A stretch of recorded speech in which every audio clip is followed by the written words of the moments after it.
Halloween's upon us. Oh my gosh, it's coming faster than you can even imagine.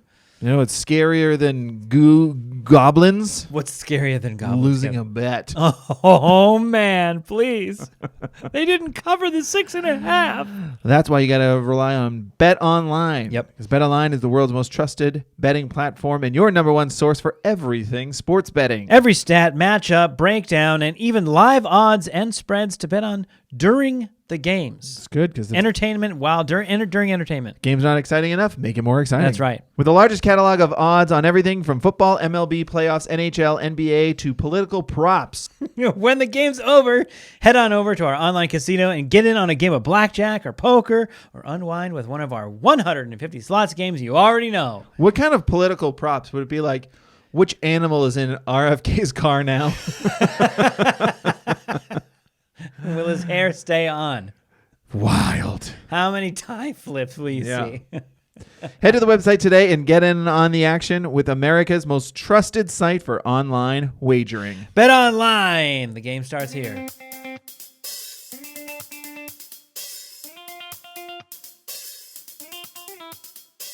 Hey, everybody. Thanks so much for listening to the Dumb Dad podcast. My name is Kevin, and I'm a dumb dad. And my name is Evan, and I'm a dumb dad. And on today's episode, Kevin will tell us how dollar store problems lead to dollar store mistakes.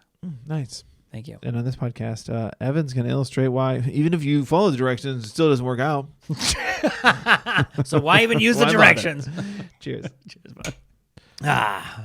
Back in the saddle. Here we go. Can I just start off real quick? Yeah, you go for it. What do you got? What's on your mind? This isn't a dumb. I have a dumb dad moment for later. Yeah, But this isn't. Slow down. I have a dumb dad moment. This isn't it. Sure. This was just a. Okay, well, me moment. Is what it was. When did this happen? This morning. Okay. You know, got the kids up. Sure. Got them to school. That was fine. You know, it went as good as to be expected. Sure. I'm still a little in my privilege. I'm a little get a chip on my shoulder that we have to walk farther than we did last year to drop off. It's a different gate. You're such a nightmare. It's just far enough that the kids are like, "Can we drive?" And I'm like, "Still no, but I get why you want to." It's just Can we drive? Kevin can see the school from his house. It's not where the entrance is. It's the exact opposite side. Like the exact opposite side. And it's not because of me. I like a good walk. I like getting my steps in. I'm talking about a kindergartner and Who a third walks like a grader. dinosaur. Third grade is great, actually. And then we meet up with my nephews and we all walk together, which is a nice thing to do in the morning. We get to chat, I get to chat with my brother and sister-in-law. But then eventually you just turn around and there's just 3 young children so far away. And you're like, guys, it's just like one of those. Anyway, got the kids to school. That was all pretty uneventful. I think the amount of sympathy you're gaining is minimal. I don't care. I don't care. I'm allowed to gripe. My pod. It can take me anywhere from 16 to 44 minutes to get to school. And there's no pattern. There's no pattern. There's no like, well, it's a Tuesday, so that means, no, it's just, that's the window. See, if you want. It's like the cable guy telling you I'm going to be there between 1 and next Tuesday. Yeah. It's insanity. Yeah, but the problem is you've kind of made that bed. And I get why you made the bed. It's a great school. Totally made the bed. Yep. But you made that bed for your son and your daughter. But you're doing that for like 6 years or 4 more years. I've accepted it. Yeah. I understand that that's my morning. And that's kind of fine because you find your windows of opportunity to just sit and stare 1,000 yards ahead for an hour. Mm-hmm. And then that's how you process a lot of the emotions and feelings that you have. Sure. Well, I got that moment. And I appreciate that. When I got home. Got the kid to school. It was fine. Got back home. It was fine. And my wife and I, we went away for my birthday. Uh-huh. And a very nice trip to Santa Barbara. Went with the kids. It was just a nice, quick trip. But we've been just like, almost like we flew and had a time change. We've just been wrecked and just like eating jet lagged. Like, you know what I mean? Like, you just like eat dinner and go to bed. You know? Like, put the kids down. We ate some dinner. We went to bed. because it's just been so busy with all the things. Amazing. It sounds amazing. I don't like to do it. I like to stay up late. But I know, but so then this morning you already buried the lead. We're going to get into this, but you're an old man now, so sure. We're going to start. So, so the reason I say that is because this morning I got home and I was like, let me clean up the kitchen before I start, doing some work. Sure. I start cleaning the kitchen and then I just look and we have one of those olive oil bottles with the free pours. You refill with olive oil. Yeah. And it's ceramic, so you can't see through it. And it's just on its side next to the stove. And you're just kind of like, well, it really depends how full that thing was for it to be a problem. Well, the only reason it's a problem is because it was full. Correct. You understand it's that. not full now. Yeah, well, no, it was not. No, it was like right at the bottom of the lip of it. That's where it had that much in it. There was like a quarter of an inch of oil all in the stove, just around the burners. And I don't know if you've ever cleaned up that much oil, but it's not. I have in different situations where you either spill it or that oily substance. It's just oil. It's just it doesn't. I know, but and as an example, we have a butter bell. Do you know what a butter bell is? No. It's you put the butter for the top of your counter in one little dish, and then you have a round thing that it sits in, and you put a little bit of water in there. So when you set the butter bell on top of it, the water creates a seal, so it preserves the butter on top of your counter. So you can have spreadable butter, when it's hot outside. Oh, you can also do that with salted butter for up to 2 weeks. Fun fact, everyone. The problem is, side note, we've done that before in California where we just keep a butter dish on the counter and then you lift up the top and when it's been 110 Soup degrees comes outside out. and it just pours all over your counter. Yeah. So this is the go between keeping it in your fridge and then it's not spreadable. You see what I'm saying? Butter science. Butter science. What I was going to say is I was cleaning it out the other day. I got all over my hands. You can't get it off your hands. Yeah. Try to wash your hands and it's I forever have butter on my hands. Yeah. Waterproof. I used so many paper towels. It was just it was just not fun. But yeah, that was my morning. I'm fine now. I'm not fine. But who cares? It's going to take a while. Mm-hmm. It'll take a while. Like I said, you buried the lead. You're 40 now. You had your birthday. Mm-hmm. You're falling apart every day now. Sure. Every day is a little bit less than it was before. You're falling apart at the seams. How are you doing? How are you feeling? I'm fine right now. It's 8:38. He's already falling asleep. No, but I did. It is funny. It's because I've had such a busy weekend from my birthday on. Yeah. Every night I've been okay, wait to go to bed. And I did have that thought today. I was like, since you've been 40, you've gone to bed at a reasonable hour every night. That's a problem. It's a problem. It's a problem. It's also for you. It's for tomorrow you. Take care of tomorrow you if you can. Yeah, but then tomorrow me is still tired at noon. I know. I've been having that for well before 40. I know. And it's well, what was... You have that and you get that, you're concerned. You're like, why am I so tired? Should I be this tired? Is it okay that I'm this tired? No, I'm not that. I get furious.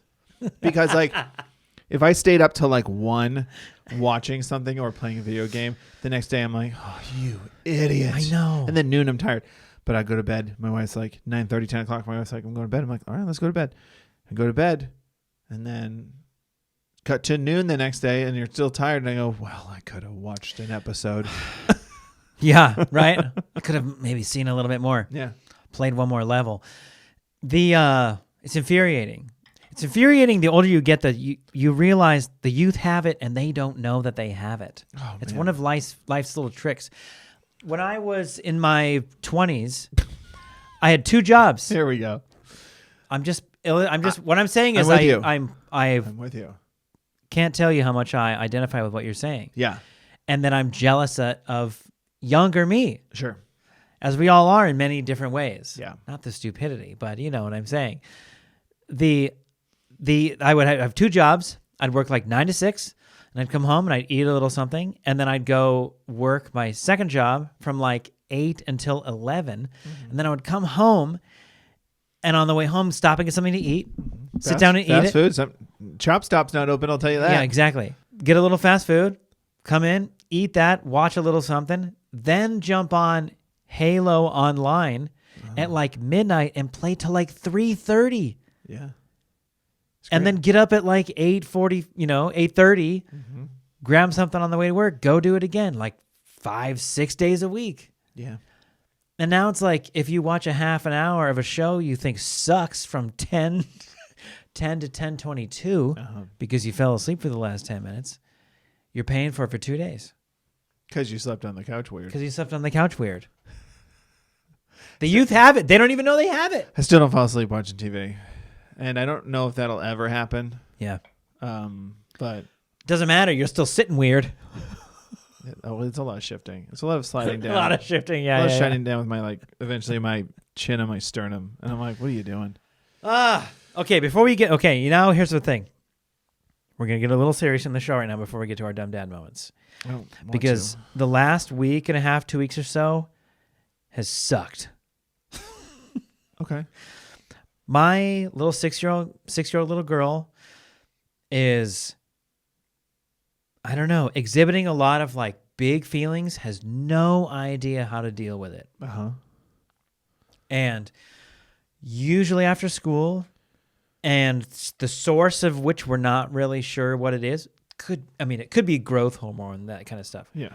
But probably understands you're not allowed to vent the type of frustration or anger that builds inside of her throughout the day at school the way she wants to. And so when she comes home, if something small little thing happens, it's like focused tantrum. Like, oh man, I didn't know you had this in you kind of stuff. Yeah. As an example, today we got home from school. Now they have the after school play that they're working in. So now, but this doesn't necessarily matter if it's what time it was. I'm just saying we went and picked them up at 5:00 and got home, and it's like, make sure we got to get home and do our homework and stuff like that. But like the conversation on the way home was fine.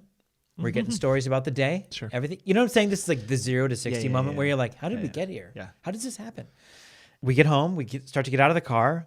My daughter was having some of her snacks that she didn't finish during the day, and then like got out of the car, shut the door, and it's like the snack containers were like all in the. And I was like, hey, let's get the snack containers out of the car, please. Let's try not to leave our food stuff in there. Yeah. Big eye roll, and I was like, whoa, we don't do that.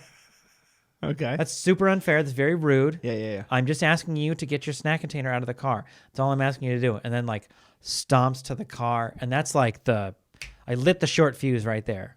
Okay. By asking for a little bit of grace, and in terms of like all pitching in, like I'm already getting her backpack for her. Right. You know what I mean? You also drove her. She could have walked. Yeah. Thank you. Thank you. I got Kevin. you, bud. But then it's like stomps into her room and is like throwing her stuffies around and like stomping and screaming. And sometimes this kind of makes me uncomfortable. I never want our kids I hope our kids don't listen to our garbage, but if they ever did, our goal on this podcast is not to dunk on our children or anything to that extent. And I say that because you're about to unload. Man, this it's like I am not equipped to. I'm careful to say I'm not equipped to deal with this because I am equipped to deal with this. I sit there very calmly. I said, oh, okay. And I sit down and she's like throwing stuffies at me. She's clearly like really having massive feelings. And it sucks. Yeah. I actually don't know. Like the answer is you have to sit there and let it happen. Because there's nothing that's going to come out of your mouth that's going to be like, oh my God, you're right. Sorry about that. We're good now. Right. So it has to happen. You have to kind of just relax into it and sit there. And boy, I worked a few customer service jobs in my life. And the quicker you learn that when somebody goes to a 10, the more that you can stay at a 0, the better the situation will be for everybody and for you. And the shorter. And that's exactly what a lot of parenting is. It's customer service. Yes, it is. Your kid becomes a Karen pretty quick sometimes, and you don't know why or how. Yeah. But your job is to just kind of like, okay, I'm going to hear out everything that you feel that you need to do and say, And then when you feel calm enough, which will be up to me to understand when, we can maybe kind of just have a civilized conversation about like what's really happening. Interesting. But she's 6, and so that doesn't really happen. Eventually, like 20 minutes into it, mommy comes in, sits down, and she quickly goes and sits in mommy's lap. Of course. Which sucks extra. Sure. When it's like, you're not the solution, you will not be the solution. Are you always not the solution? Like, is she... Lately, does she blow yeah. up on mom? And then you because my wife ensured me, to her credit, that when I was like feeling it for a moment there, after she left the room, we had a nice chat sitting on the floor there. Yeah. When 25 minutes later, when my daughter calmed down and was like cool to go calmly start her homework and stuff, still would not accept a hug from me. Mommy suggested like maybe give daddy a hug because he sat in here with you and all he was trying to do was help you and listen to you. She still wouldn't. She was like, no, wouldn't, didn't want to have anything to do with me still. Yeah. And so I could, I think my wife could tell I was feeling that. Sure. As much as listen, it's so much easier to say like, listen, they feel safe to do that there, which is true. Sure. They feel safe to allow themselves to get to that level of frustration or venting or whatever, which is true. But it doesn't mean it's not difficult. Yeah, it still sucks. It sucks, But my wife said, she had that like 3 nights ago. She was having a moment like that. And my wife sat in there with her. And she was like, I tried to hug her like 3 times. And she just pushed me away. You know? So it's not. So I guess I'm just saying out there, like, it's, man. Well, I know that we always try to do. We bring levity to all these things. But that doesn't mean like the real is not there. The real is there with everybody. Yeah. And the real's been there for like the last week or so. And it's like been tough because it's not really and also, I will say this. I would also like to shout out my wife because she had a moment the other day where my daughter was, actually, I think it was when she went and sat in her room. Mm-hmm.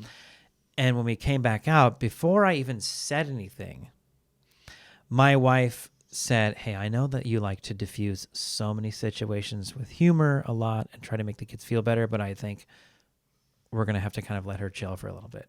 Mm-hmm. And immediately I was like, oh, what the because that's my go-to is like, I really heard that. Yeah. I'd rather see the smile on your face. I'd rather like make a little joke to make you smile and then, okay, we can be chill for a bit. But when she said that, all within 30 seconds, I was like, oh man, what the hell? But also, yeah, that's probably the right move right now. Yeah. It's probably not time to like pretend like everything's fine and nothing happened because that would not really validate any of her real feelings, whether or not as a 6-year-old she knows how to handle those feelings, which is okay that she doesn't. Yeah. So anyway, were you kind of hoping not to be it didn't work and then you're like, yeah, all right, let me go get my rubber chicken. Yeah. You always do. Like I know you're the same way. I don't like controversy or anybody feeling frustrated or arguing or anything like that. And that doesn't honestly necessarily come from any like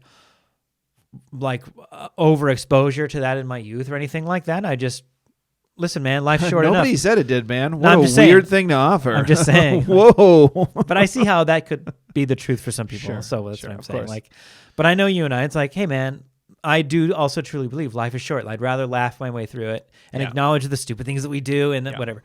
But she was also right in that moment. And so like, it's just been like, man, some of that stuff kind of sucks. And then those are the kind of things people don't tell you about when you have kids. Like add that to the list of things people don't tell you about. They're like, sometimes they're going to be so mad and frustrated and it's not on you or anything you did or anybody around you did, but you just got to sit there and like, you're the target and you just got to let them like go to a 10 in front of you. And the coolest thing you can do for them is to just sit there. Yeah. And almost try not to say any or do anything. Mm-hmm. Other than in that stillness, let them know that like this is okay for you to do right now. Right.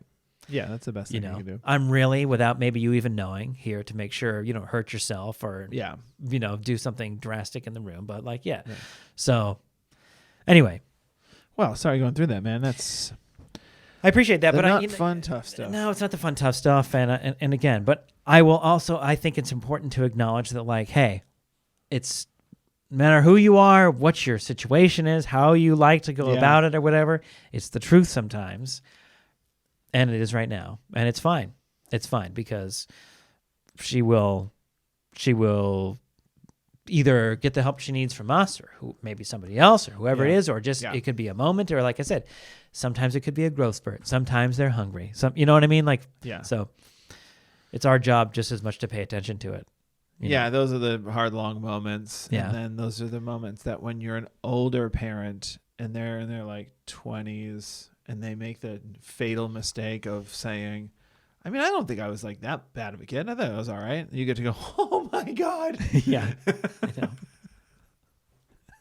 Make that mistake. October 17th, 2024. Let me paint a picture for you.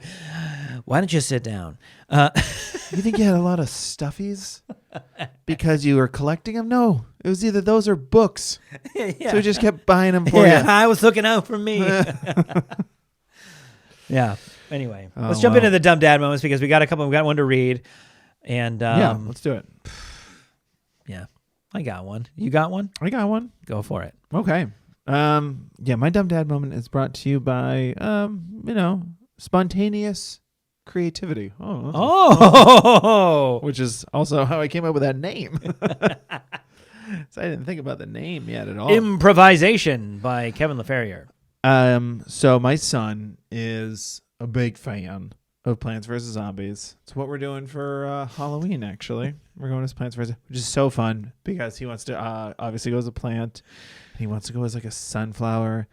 And he's a kindergartner. Yeah. So my wife and I are like, yeah. You want to be a sunflower for Halloween? The pictures. Oh, man. Yeah, 100% you can What a be win. sunflower. What a win. You win. guys caught such a win. Such a win because he wants to be, and my wife didn't, but because he wants to be a sunflower, my wife has to be a zombie, which is fine. She's excited about it. It's just a little more labor intensive. And then there's a guy on there called Crazy Dave, who's just the next door neighbor, who's clearly like a doomsday prepper. He's the narrator. Yeah, he's the narrator of Doomsday Prepper who like comes over and goes, "Hey, here's what's happening." But he's insane. He wears a white shirt, has a beard, and has a pot on his head. Pot on his head, yeah. So you're Crazy my son Dave. is like, "I want you to be Crazy." Yeah, Dave. no you problem. Got it, pal. You could have made me be one of the plants with you. I'm so glad you didn't. So anyway, what is your daughter's point of view in all this? Because it's like your son loves this thing. Now we're all doing it. Like, is she like? She's not doing it with us, and that's fine. And that's totally fine. She doesn't want to do it with us. Doesn't have to. Is she okay with you all doing it? Huh? Yeah. She's being a character from DuckTales. And we're like, great. That's from also DuckTales. It's also going to be cute. Have your kids run out of the VHS tapes you let them watch? Like, what is happening in your household? DuckTales? You know they rebooted it, right? No, I know. Oh, okay. It's just funny, like, both, like, Plants vs. Zombies is so old. It's valid and fresh and new, and it's super fun to play. But it's like one of the first iPad games, very, very, very early iPad game. Yeah, my son. Which is what's so funny. Your kids are both into things that have like not been popular for a very long time. Yeah, I love it. I love it. Take our time. We don't run out of content. That's just not the traditional thing. It's like, Halloween is like, I just saw this movie 2 days ago. That's what I'm going to be. When you're a little, yeah, you know what I mean? Like the little kids is what I'm saying. Yeah. They talk about Halloween for 6 months and they change what they're going to be every week. Yeah. But really what it boils down to, if you got kids anywhere between 4 and 7, 8, 7, it's like you can plan all you want for Halloween costumes. It's going to change the day before. That happened to us 1 year. Same, yeah. But no, he's dialed it in, and we are nurturing it, and it's definitely going to happen. That's part of it. That's part. You got to keep him, but you don't want to be too. You don't want to be too much. You got to keep it in the window. So keep it in the window of opportunity. So I had this idea, and I was like, this would be a silly thing to do. And it would just be a fun afternoon idea. Yeah.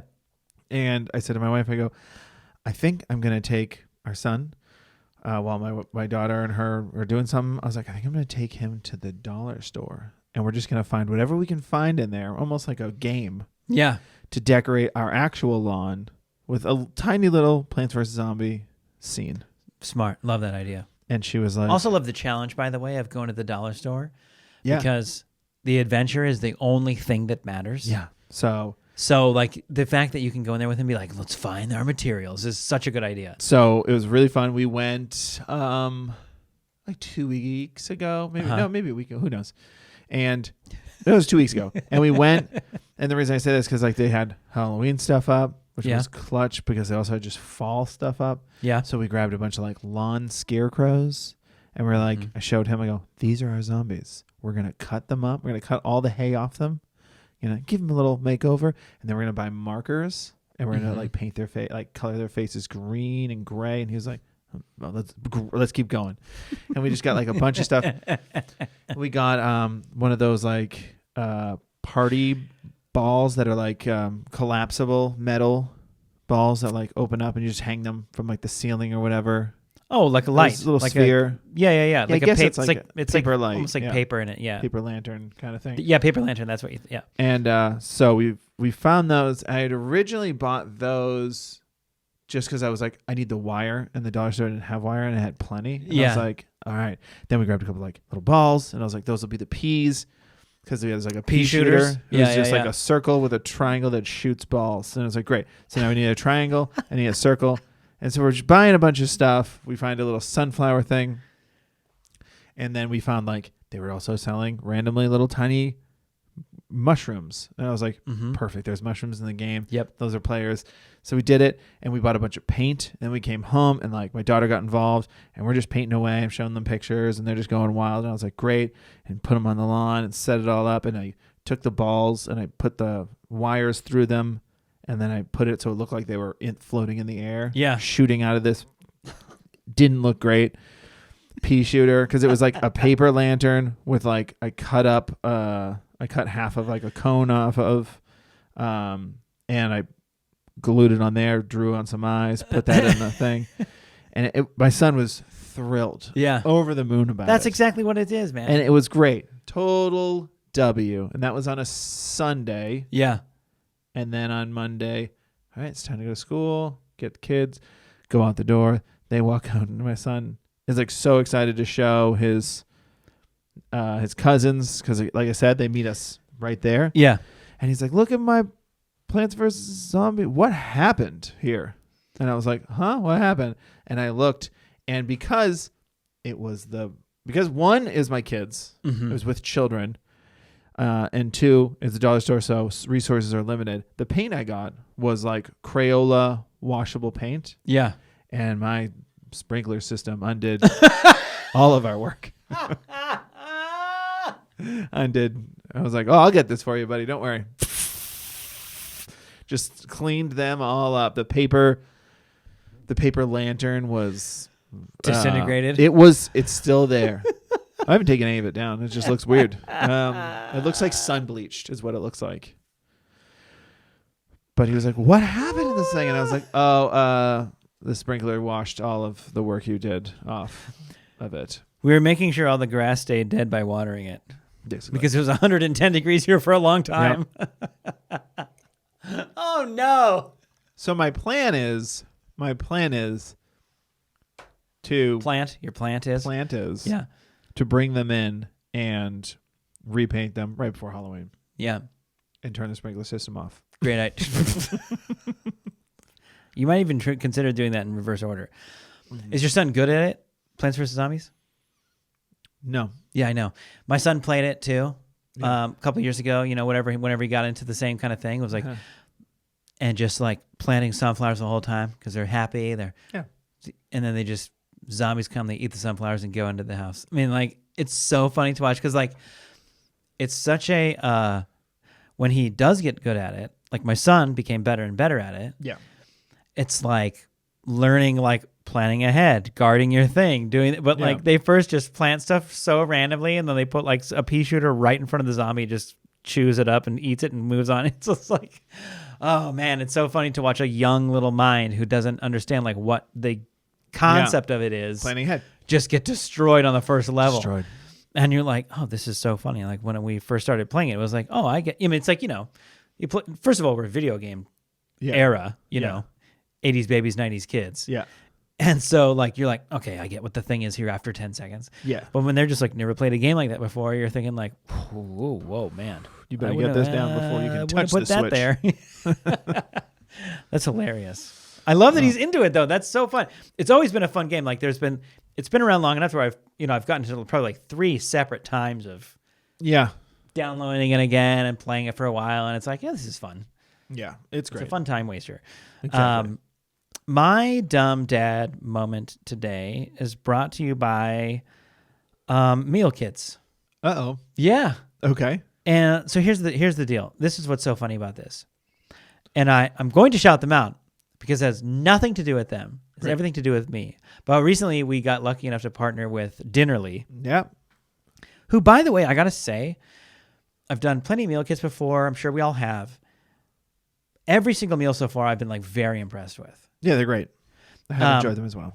And I'm not just saying that because we got to partner with them, because talking about them on our podcast is not part of our deal. Yeah. They and I think actually I'm pretty sure everything is like 5 steps or less, so it's like very simplified. Very simplified. But I've been very impressed with like this, just kind of like their overall like selection, I guess I should say. Like with the box we got was like the 3 separate meals. I was like, man, these are all very different, like Mediterranean to Indian to whatever. They were all like very good. Anyway, so tonight I made meal number 3, and it was like tilapia fish, pan fried over orzo rice, Mediterranean spice with like Kalamata olives and sliced up tomatoes, like salted tomatoes, and scallions. Very good. And one of the days today was one of the days. Got out of got the kids at 5:00, came back, had a moment with my daughter, was sitting in there. So in the back of my mind I'm thinking like, as soon as this is over, we got to start dinner. Yeah, sure. And so we go start dinner, but she's like just had calmed down, so my wife is kind of handling the homework situation, and she had pulled the meal, and so I just kind of like swoop in. I'm like, all right, I'll stay in my lane of what tonight has become, and I'll just quietly start working on the meal. Yeah. And we had like Thursday night football on, and which I wasn't really paying attention to, but I just mean like it was on, and like kids are doing homework and everything, and I start working on the thing. And I go into this moment of like I'm starting to overthink like the evening a little bit and just the situation, a little bit listening to the kids, but I'm not chirping in too much. I'm a little bit talking to my son about some stuff because they're both, going after mom for help and stuff. Yeah. So I'm kind of working with him a little bit. And man, this meal was like one of those ones, which I love that they do. They tell you like how, like, this is going to take you this long. Yeah. Whether it's the prep time or the full time, like this should take you this long. Tonight was like 20 minutes. I mean, fish cooks quickly and stuff. Yeah. And the step with the orzo rice was to toast it. So like in a saucepan, put a little bit of olive oil, medium heat, and kind of toss it around until you get some color on the rice, and then add your salted water and that kind of thing. And then kind of like build it from there. So you get the toasted flavor. Man, I burnt the out of that rice. Okay. And like I did the thing that you see, the person that's like, I worked in 3 Michelin star restaurants for the last 20 years and blah, blah, blah, blah, blah. And that's why I'm going to be America's next top chef. And then they burn the rice and you're like, in what world could you do something like that? And it's because I'm just not like zoned in with like the simple task at hand. Yeah. So the dish was fantastic. The blackened rice? No, we got rid of that. I did what you should do on a show, which was taste it before you serve it. And I tasted it and I was like, that's not going to work. Yeah. A lot of toasted flavor, a little bit of burnt flavor. Yeah. So I called my wife over and I was like, what do you think of this? She's like, yeah, we can't serve that. And I was like, I know. What do you think of this mouse poop? Yeah. So we pivoted.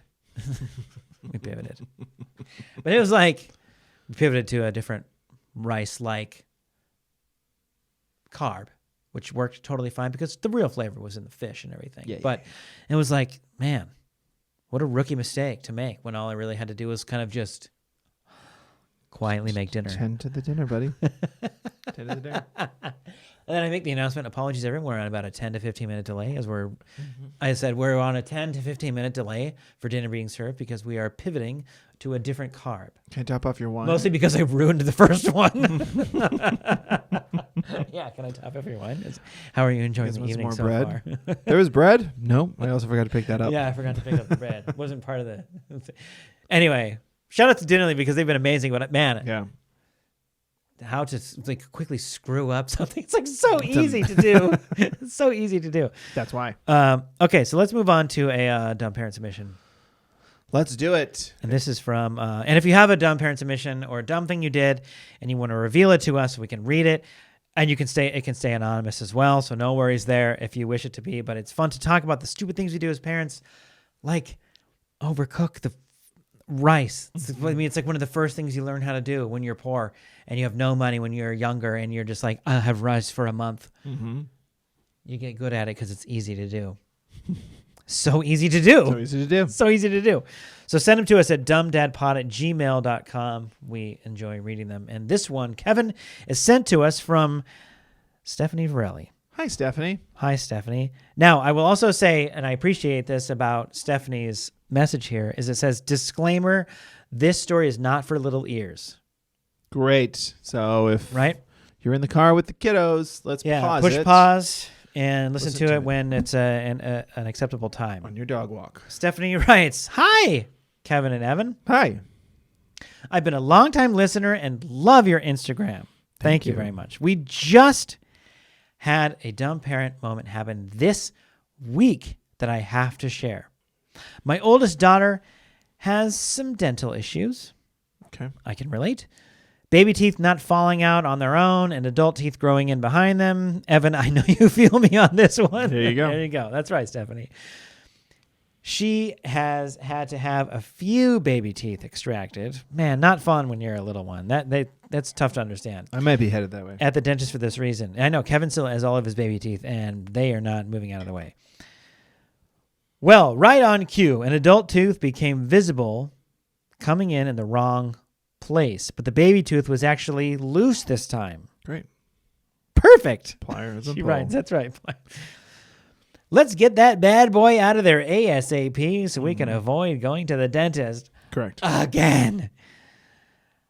I was on her for weeks about wiggling that tooth and getting it out. Understandably, it hurts, and she was reluctant. Mm-hmm. It's a stay in your lane kind of thing, but we gotta get that thing out of there. Yeah. After a while, I had to bite the bullet and call the dentist. Bummer.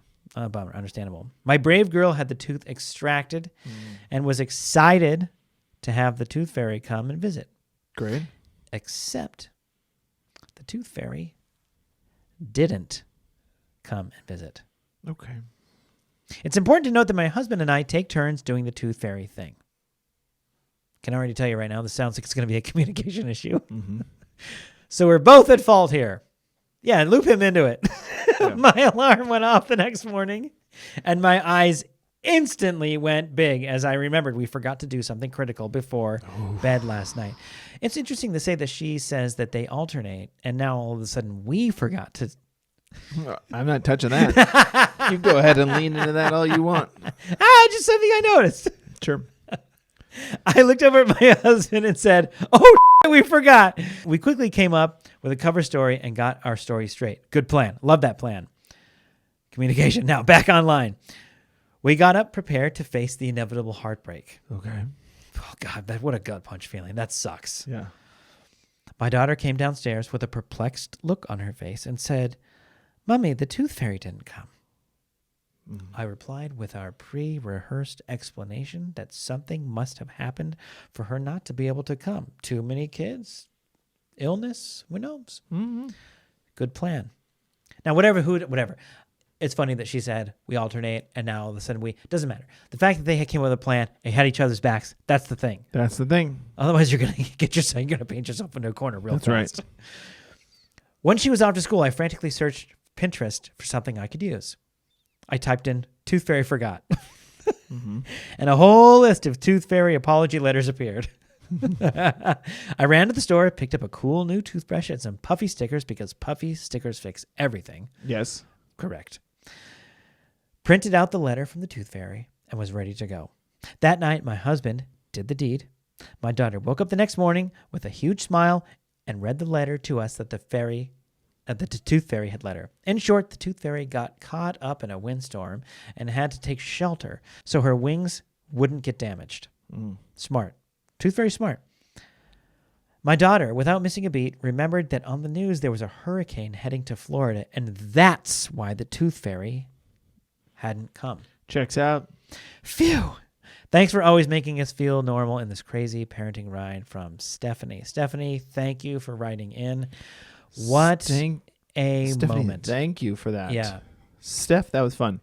What a feeling when it's like, when you wake up in a panic, like, man, is there anything worse than that sometimes as a parent, when you're like, oh, I forgot to do the thing that I'm definitely responsible for doing. It's a tough look. It's tough, but I appreciate it. Thank you so much for sending it in. Keep sending them in, guys. We love reading them. Like Evan said, dumbdadpod@gmail.com. You can also follow us at the Dumb Dads. You can follow us on YouTube and watch us talk about this stuff. That's right. We're right here. We're right here. Do it. Subscribe to our YouTube channel. Also, rate and review this podcast if you haven't done so already. Thank you to all the reviews we've gotten. We will continue to read them as we get them. So keep them up, and thank you so much. Thanks for Verdu on SoundCloud for the music for this podcast, and my lovely wife, Annie, for editing this podcast. Do you have anything else? I got a little joke for you. Yeah, I got a joke. Let's hear a joke. According to 23andMe, what do you think is the worst thing you could get passed down to you through that runs in your genes? Diarrhea. Diarrhea, that's what it is. Okay. Okay. That's what I assumed it was. Immediately. Look on your face. I was confused. I was like, I know. that's it. The way that you figured it out, the look on your face is perfect. You're like, I think it's going to be this, unless you're going to... No, it's diarrhea. Okay. Yeah, runs in your genes. Okay, bye.